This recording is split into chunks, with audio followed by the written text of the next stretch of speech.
तेरी औकात है इस तिजोरी को खोलने की? तू जानता भी है इसमें करोड़ों का खजाना। मैं 3 साल से परेशान हूं, इसे कोई खोल क्यों नहीं पा रहा है? अगर तूने इस तिजोरी को खोल दिया तो मैं तुझे पूरे 10 करोड़ रुपए दूंगा। शहर के सबसे पुराने बाजार के बीचों बीच एक इमारत थी जिसे लोग शर्मा सेठ की हवेली कहते थे। बाहर से देखने पर वह जगह किसी आम गोदाम जैसी लगती थी, लेकिन अंदर कदम रखते ही समझ आ जाता था कि यहां कुछ अलग है। मोटी दीवारें, भारी दरवाजे और बीचों बीच रखी हुई एक विशाल तिजोरी, वही तिजोरी जिसकी चर्चा पूरे शहर में थी। यह तिजोरी कोई साधारण तिजोरी नहीं थी। कहा जाता था कि इसके अंदर करोड़ों का खजाना बंद है, सोना, हीरे, पुराने सिक्के और न जाने क्या क्या। लेकिन दिक्कत बस एक थी, तिजोरी खुलती नहीं थी। पिछले 3 सालों से शर्मा सेठ ने हर मुमकिन कोशिश कर ली थी। बड़े बड़े इंजीनियर आए, लॉक एक्सपर्ट बुलाए गए, विदेशी मशीनें मंगवाई गईं। किसी ने कोड तोड़ने की कोशिश की, किसी ने सेंसर लगाए, लेकिन हर बार नतीजा एक ही रहा, तिजोरी वहीं की वहीं बंद। आज फिर वही दिन था। हवेली के बड़े हॉल में भीड़ जमा थी, बिजनेस पार्टनर, वकील, मीडिया और कुछ खास मेहमान। बीच में खड़ी थी वह काली मोटी लोहे की तिजोरी। उस पर पुराने किस्म के निशान खुदे थे, जैसे किसी ने जानबूझकर उसे रहस्यमय बनाया हो। शर्मा सेठ का चेहरा चिड़चिड़ा था, सफेद कुर्ता, मोटी सोने की चेन और आंखों में गुस्सा। सामने खड़ा आखिरी एक्सपर्ट अभी अभी हार मान चुका था। सॉरी सेठ जी, उसने कहा, इस तिजोरी का मैकेनिज्म बहुत अलग है। शायद बिना ओरिजिनल जानकारी के इसे खोलना नामुमकिन है। हॉल में हल्की सी खुसर-फुसर शुरू हो गई। कोई बोला, इतना पैसा और फिर भी तिजोरी बंद। कोई हंसा, कोई सिर हिलाने लगा। उसी वक्त दरवाजे के पास खड़ा एक लड़का आगे बढ़ा। उम्र करीब 15 या 16 साल। बदन पर फटा पुराना शर्ट, धूल से भरी पैंट और पैरों में घिसी हुई चप्पल। बाल बिखरे हुए, चेहरा दुबला, लेकिन आंखों में अजीब सा ठहराव। उसने धीमी लेकिन साफ आवाज में कहा, सेठ जी, मैं तिजोरी खोल सकता हूं। पूरा हॉल एक पल के लिए शांत हो गया। फिर अचानक हंसी फूट पड़ी। किसी ने जोर से कहा, अरे ये कौन है? किसी ने कहा, बाहर से कोई बच्चा घुस आया है। गार्ड आगे बढ़े, लेकिन शर्मा सेठ ने हाथ उठाकर उन्हें रोक दिया। उन्होंने लड़के को ऊपर से नीचे तक देखा, कपड़े, शक्ल, हालत, फिर व्यंग्य से मुस्कुराए। तू? सेठ ने कहा, यह तिजोरी इतने बड़े बड़े दिमाग नहीं खोल पाए, और तू खोल देगा? लड़के ने नजरें झुकाई नहीं। एक मौका दे दीजिए, अगर नहीं खुली तो मैं खुद चला जाऊंगा। भीड़ को मजा आने लगा। कैमरे फिर से उठ गए। नया तमाशा मिल गया था। शर्मा सेठ ने ठहाका लगाया और बोले, ठीक है, अगर तूने ये तिजोरी खोल दी। उन्होंने जानबूझकर रुककर सबकी तरफ देखा। तो मैं तुझे 10 करोड़ रुपए दूंगा। हॉल में शोर मच गया। कोई बोला, पागल हो गए हैं सेठ। कोई बोला, अब देखो बच्चा क्या करता है। लड़के ने सिर्फ एक बात कही, मंजूर है। उसी पल, बिना किसी शोर के, वह लड़का तिजोरी की तरफ बढ़ा, और यहीं से शुरू होने वाला था वो खेल जो सिर्फ ताले का नहीं, किस्मत का भी था। लड़का तिजोरी के सामने आकर खड़ा हो गया। इतनी बड़ी, भारी और ठंडी तिजोरी उसने पहले कभी इतनी नजदीक से नहीं देखी थी, लेकिन उसके चेहरे पर न डर था, न घबराहट, बस एक गहरी सांस और पूरी तसल्ली। भीड़ में से कोई बोला, अरे इसे तो ताला छूना भी नहीं आता होगा। किसी ने हंसकर कहा, लगता है सेठ जी आज दान करने के मूड में हैं। शर्मा सेठ हाथ बांधे खड़े थे। उनके चेहरे पर आधी हंसी, आधा तंज। उनके लिए यह सब एक मनोरंजन था। उन्हें यकीन था कि कुछ मिनटों में यह लड़का थककर खुद पीछे हट जाएगा। लेकिन लड़के ने किसी की बात नहीं सुनी। उसने सबसे पहले तिजोरी को गौर से देखा, बहुत गौर से, जैसे वह सिर्फ लोहे का ढांचा नहीं, कोई पुरानी कहानी पढ़ रहा हो। उसकी उंगलियां तिजोरी की सतह पर हल्के हल्के घूमने लगीं, कभी ऊपर बने निशानों पर, कभी किनारों पर, कभी नीचे के कोनों पर। एक बुजुर्ग वकील ने पास खड़े आदमी से फुसफुसाकर कहा, देख रहा है, ये यूं ही हाथ नहीं फेर रहा, कुछ ढूंढ रहा है। लड़के ने कान से तिजोरी को छूकर हल्की सी थपकी दी, फिर दूसरी तरफ से भी। धक धक। अंदर से आवाज थोड़ी अलग लग रही थी। उसने आंखें बंद की। भीड़ को लगा अब कोई नाटक शुरू होगा, कोई जादू, कोई मंत्र। लेकिन कुछ नहीं हुआ। वह बस खड़ा रहा, शांत, जैसे अपने दिमाग में किसी नक्शे को दोहरा रहा हो। दरअसल उसका नाम नीरज था। नीरज पास की झुग्गियों में रहता था। उसका पिता कबाड़ी का काम करता था। टूटे ताले, जंग लगे बक्से, पुराने संदूक, यही नीरज की दुनिया थी। बचपन से वह अपने पिता के साथ कबाड़ छांटता रहा था। कई बार ऐसे ताले मिलते जो दिखने में बेकार होते, लेकिन नीरज घंटों बैठकर उन्हें खोल देता। उसे मशीनें नहीं आती थीं, उसे किताबों की भाषा नहीं आती थी, लेकिन उसे सुनना आता था। धातु की आवाज, दबाव का फर्क, खाली जगह का अंदाजा। नीरज ने तिजोरी के दाईं ओर बने एक छोटे से उभार पर उंगली रखी। वहां कोई बटन नहीं था, बस थोड़ा सा फर्क। उसने वहां हल्का दबाव डाला, फिर छोड़ा। कुछ नहीं हुआ। उसने दोबारा कोशिश की। इस बार दबाव थोड़ा बदल कर, फिर नीचे वाले कोने में वहीं किया। भीड़ बोर होने लगी। एक रिपोर्टर बोला, लगता है खत्म हो गया शो। लेकिन तभी नीरज रुक गया। उसने सिर थोड़ा तिरछा किया, जैसे किसी हल्की आवाज को पकड़ लिया हो। फिर उसने दोनों हाथ तिजोरी पर रखे, एक ऊपर एक नीचे। धीरे धीरे दबाव बढ़ाया। क्लिक। बहुत हल्की आवाज, इतनी हल्की कि आधे लोग सुन ही नहीं पाए। लेकिन नीरज के चेहरे पर हल्की सी मुस्कान आ गई। शर्मा सेठ सीधा हो गए। ये आवाज, उन्होंने खुद से कहा। नीरज ने आंखें खोल दी। अभी तिजोरी नहीं खुली थी, लेकिन कुछ जाग चुका था। और यह तो बस शुरुआत थी। क्लिक की वह आवाज छोटी थी, लेकिन असर बड़ा। शर्मा सेठ की आंखें अब तिजोरी से हट नहीं रही थीं। जो लोग अभी तक हंस रहे थे, वे भी चुप हो गए। हॉल में अजीब सा सन्नाटा फैल गया, जैसे किसी ने हवा रोक दी हो। नीरज ने हाथ पीछे नहीं खींचे। उसे पता था कि यह ताला एक झटके में नहीं खुलने वाला। यह उन तालों में से था जो ताकत नहीं, धैर्य पहचानते हैं। उसने फिर से तिजोरी को थपथपाया। इस बार अलग जगह। धक धक। एक तरफ से आवाज भारी थी, दूसरी तरफ खोखली। उसके माथे पर पसीने की हल्की बूंदें आ गईं। कपड़े पुराने थे, लेकिन उसकी हर हरकत बेहद नपी तुली थी, जैसे वह कोई अंदाजा नहीं लगा रहा, बल्कि किसी याद को फॉलो कर रहा हो। भीड़ में से एक इंजीनियर बुदबुदाया, यह लड़का प्रेशर पॉइंट्स ढूंढ रहा है। नीरज ने तिजोरी के नीचे झुककर देखा। वहां कोई ताला नहीं था, कोई लीवर नहीं, लेकिन धातु की बनावट थोड़ी अलग थी। उसने उंगलियों से वहां हल्का घुमावदार दबाव दिया। कुछ नहीं हुआ। उसने सांस छोड़ी, फिर दोबारा कोशिश की। इस बार पहले से थोड़ा धीमा। अंदर से फिर वही आवाज आई, गुड। अब यह आवाज साफ थी। शर्मा सेठ अनजाने में आगे बढ़ाए। रुको, उन्होंने कहा, कोई मशीन तो चाहिए हो, बता दें। नीरज ने बिना पलटे कहा, नहीं सेठ जी, मशीन उलझा देती है।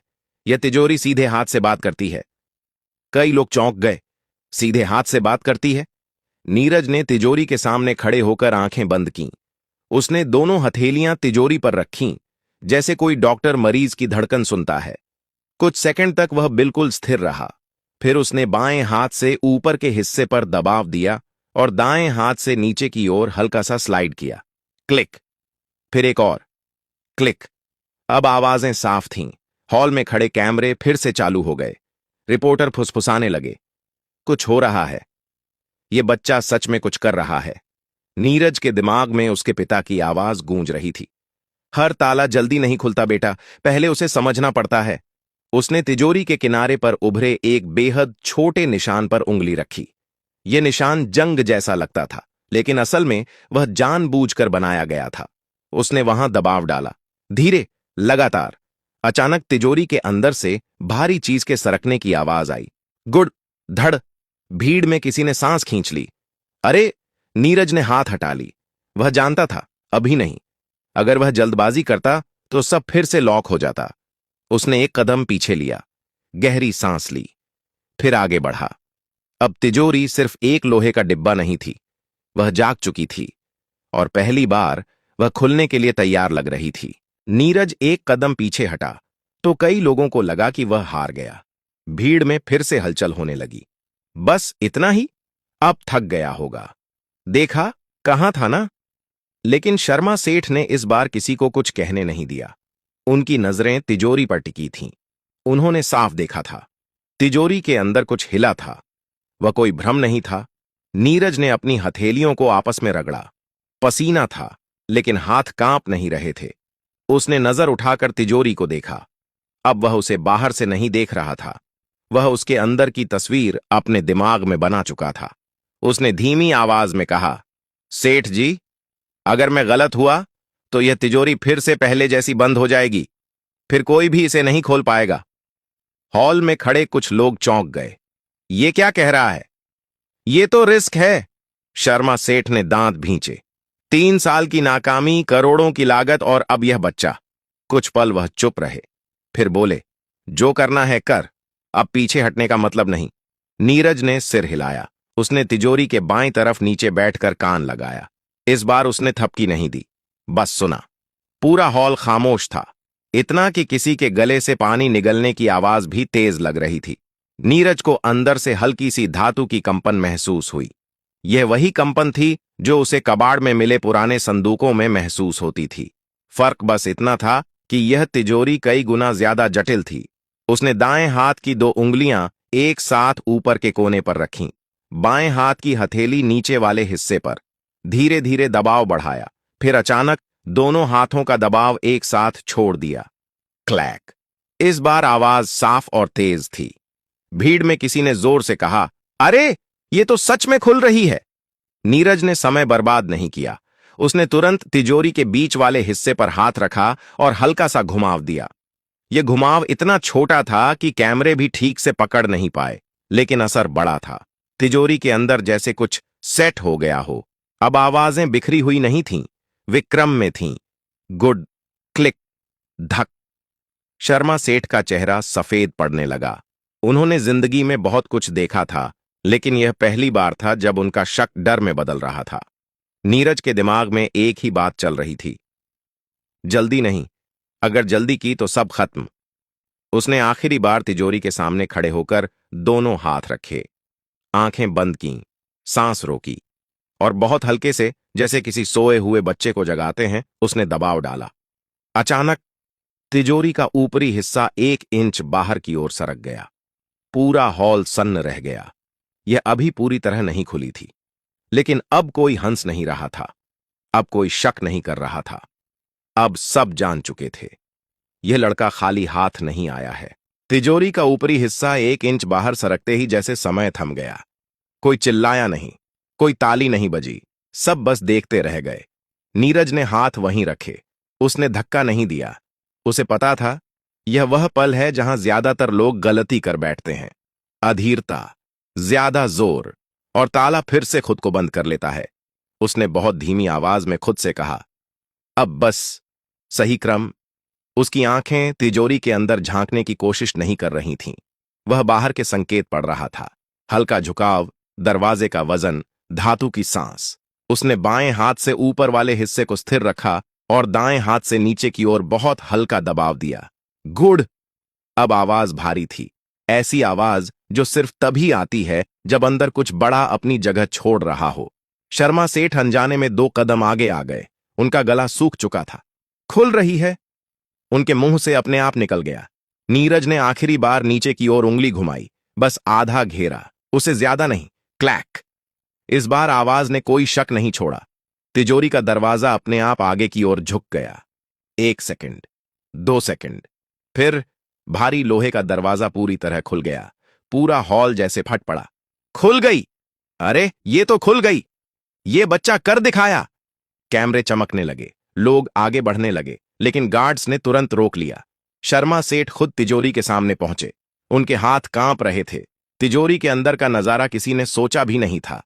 अंदर सोने की ईंटें थीं, हीरों से भरे लकड़ी के बक्से, पुराने जमाने के सिक्कों की थैलियां, और नीचे मखमली कपड़े में लिपटी हुई मोटी मोटी ज्वेलरी। करोड़ों नहीं, दर्जनों करोड़। हॉल में किसी की आवाज नहीं निकल रही थी। कुछ लोग अविश्वास में सिर हिला रहे थे, कुछ की आंखें चमक रही थीं। शर्मा सेठ ने धीरे से एक ईंट उठाई। वजन असली था, चमक असली थी। उन्होंने नीरज की तरफ देखा, वही फटे कपड़े, वही शांत आंखें। तू, उनकी आवाज भर्रा गई, तू कौन है बेटा? नीरज ने सिर झुका लिया। नीरज, कबाड़ी का बेटा। सेठ कुछ पल चुप रहे, फिर उन्होंने जेब से रूमाल निकाला, माथा पोंछा और गहरी सांस ली। मैंने कहा था, उन्होंने सबके सामने कहा, अगर तू तिजोरी खोल देगा तो मैं तुझे 10 करोड़ दूंगा। हॉल में फिर से शोर उठा। क्या सच में देगा? अब देखो क्या होता है। शर्मा सेठ ने हाथ उठाकर सबको चुप कराया। उन्होंने अपने मैनेजर की तरफ देखा। अभी यहीं सबके सामने नीरज के पिता, जो भीड़ के पीछे खड़े थे, अब तक कुछ समझ ही नहीं पाए थे। उनके पैरों से जैसे जमीन खिसक गई हो। लेकिन नीरज की नजर तिजोरी पर नहीं थी। उसकी नजर उस दरवाजे पर थी जो आज सिर्फ लोहे का नहीं, उसकी किस्मत का भी ताला खोल चुका था। और यह कहानी अभी खत्म नहीं हुई थी। हॉल में शोर अब काबू से बाहर होने लगा था। कोई फोन पर बात कर रहा था, कोई वीडियो लाइव कर चुका था। खजाना मिल गया कि खबर आग की तरह फैलने लगी थी। शर्मा सेठ ने अपने पर्सनल मैनेजर को इशारा किया, लीगल टीम बुलाओ, अकाउंट्स तैयार रखो। मैनेजर हड़बड़ाकर फोन लगाने लगा। नीरज अब भी वहीं खड़ा था। न उसके चेहरे पर लालच था, न जीत की खुशी, जैसे उसने कोई सौदा नहीं, सिर्फ अपना काम पूरा किया हो। शर्मा सेठ उसके पास आए। पहली बार उनकी आवाज में सख्ती नहीं थी। तू जानता है 10 करोड़ क्या होते हैं? नीरज ने सिर हिलाया। इतना कि मेरे पिता जिंदगी भर कबाड़ उठाकर भी नहीं कमा पाएंगे। भीड़ में खड़े कुछ लोग असहज हो गए। ये बच्चा सीधा बोल रहा था। सेठ कुछ पल उसे देखते रहे, फिर बोले, तो फिर भी तू डर नहीं रहा? नीरज ने जवाब दिया, डर तब लगता है जब ताला समझ ना आए। सेठ हल्का सा मुस्कुराए। शायद पहली बार किसी ने उन्हें ऐसा जवाब दिया था। तभी नीरज के पिता आगे आए। उनका नाम रामदीन था, कपड़े और भी ज्यादा पुराने, आंखों में घबराहट। सेठ जी, उनकी आवाज कांप रही थी। लड़का बच्चा है, अगर कोई गलती हो गई हो तो। शर्मा सेठ ने उन्हें रोक दिया। गलती? इसने मुझे 3 साल का सिरदर्द खत्म कर दिया। उसी वक्त लीगल टीम पहुंच गई। कागज खुले। कैमरों के सामने सब कुछ साफ साफ हो रहा था। सेठ ने ऊंची आवाज में कहा, सब लोग सुन लें, मैंने वादा किया था और शर्मा सेठ अपना वादा तोड़ता नहीं। एक कागज आगे बढ़ाया गया। नीरज का नाम पूछा गया, उम्र लिखी गई, गार्जियन के तौर पर पिता का नाम। नीरज के हाथ में पेन दिया गया। उसने कभी इतने कागज नहीं देखे थे, लेकिन उसने बिना हिचक दस्तखत कर दिए। भीड़ में किसी ने कहा, अब ये लड़का बदल जाएगा। नीरज ने वह बात सुन ली। उसने सिर उठाकर कहा, मैं नहीं बदलूंगा, हालात बदलेंगे। शर्मा सेठ ने चेक आगे बढ़ाया। 10 करोड़। रामदीन के हाथ कांपने लगे। वह बैठने ही वाले थे कि नीरज ने उन्हें थाम लिया। सेठ ने चेक नीरज को नहीं, उसके पिता को दिया। इसे संभाल कर रखना, बेटा समझदार है लेकिन दुनिया नहीं। उस पल नीरज ने पहली बार तिजोरी से नजर हटाकर लोगों की तरफ देखा। वही लोग जो कुछ देर पहले हंस रहे थे, अब कोई हंस नहीं रहा था। लेकिन कहानी यहीं खत्म नहीं होनी थी, क्योंकि जिस ताले ने 10 करोड़ दिलाए थे, उसके पीछे की कहानी अब बाहर आने वाली थी। और कई लोगों को यह बात पसंद नहीं आने वाली थी। चेक हाथ में आते ही मामला खत्म नहीं हुआ। असल में वहीं से असली हलचल शुरू हुई। शर्मा सेठ की लीगल टीम अभी कागज समेट ही रही थी कि हॉल के कोने से एक सख्त आवाज आई, 1 मिनट, यह इतना आसान नहीं है। सबकी नजरें पलट गईं। वह व्यक्ति ग्रे सूट में था, चेहरे पर सरकारी ठहराव। उसके साथ 2 और लोग थे जिनके गले में पहचान पत्र लटक रहे थे। मैं इनकम टैक्स डिपार्टमेंट से हूं, उसने कहा, और यह खजाना निजी नहीं, जांच का विषय है। हॉल में फिर सन्नाटा छा गया। शर्मा सेठ का चेहरा कड़ा हो गया। यह तिजोरी मेरी है, मेरे गोदाम से निकली है। अधिकारी ने फाइल खोली। तिजोरी आपकी हो सकती है, लेकिन इसके अंदर का खजाना, यह तय होना बाकी है कि यह कहां से आया। नीरज यह सब चुपचाप सुन रहा था। उसे कानून की भाषा नहीं आती थी, लेकिन इतना समझ रहा था कि मामला उलझने वाला है। एक अधिकारी की नजर नीरज पर गई। और यह लड़का, इसे यह तिजोरी खोलना कैसे आया? सवाल सीधा था और खतरनाक भी।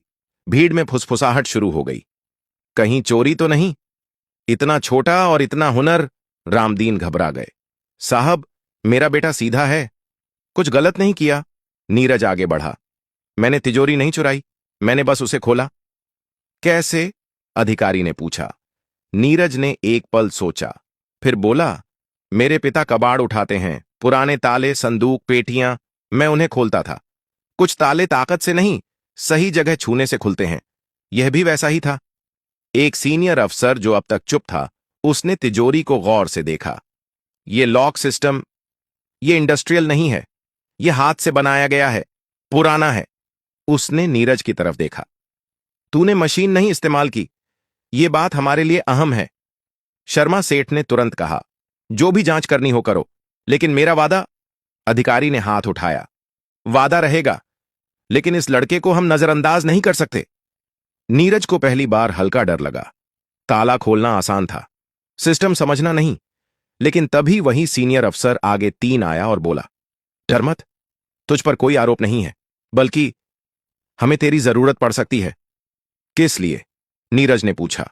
अफसर ने तिजोरी के अंदर रखी एक खास लकड़ी की पेटी की तरफ इशारा किया। देश में ऐसी और भी तिजोरियां हैं, बंद, अनसुलझी और शायद खतरनाक भी। नीरज समझ गया, यह सिर्फ पैसे की कहानी नहीं थी, यह हुनर की कहानी थी, और अब उसका हुनर सबके सामने आ चुका था। कुछ हफ्तों बाद नीरज अब झुग्गी में नहीं रहता था, लेकिन वह किसी आलीशान बंगले में भी नहीं गया। सरकार ने उसके पिता को सम्मान के साथ घर दिलवाया। नीरज को एक टेक्निकल इंस्टीट्यूट में दाखिला मिला। वहां किताबें थीं, मशीनें थीं, लेकिन सबसे जरूरी चीज थी सम्मान। शर्मा सेठ ने 10 करोड़ का वादा पूरा किया, पूरा, कानूनी, साफ, सबके सामने। नीरज ने उसमें से आधा पैसा अपने पिता को दे दिया।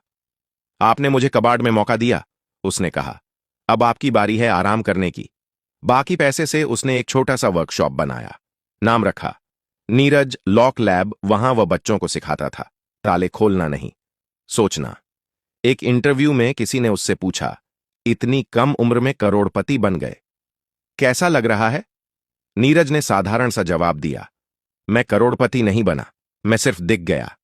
उस दिन के बाद लोग जब किसी बंद तिजोरी के सामने खड़े होते तो मशीनें याद नहीं करते, वे याद करते थे एक फटे कपड़ों वाले लड़के को, जिसने साबित किया था कि हर ताला चाबी से नहीं और हर किस्मत सिफारिश से नहीं खुलती। कुछ ताले हुनर मांगते हैं और कुछ दुनिया को बस एक मौका। अगर आपको यह कहानी पसंद आई हो तो लाइक जरूर कीजिए। ऐसी ही दमदार और दिल छू लेने वाली कहानियों के लिए सब्सक्राइब करना मत भूलिए और इस कहानी को अपने दोस्तों के साथ शेयर जरूर करें। कमेंट में अपने शहर का नाम जरूर लिखिए ताकि हमें पता चले कि हमारी कहानियां देश के किस किस कोने तक पहुंच रही हैं।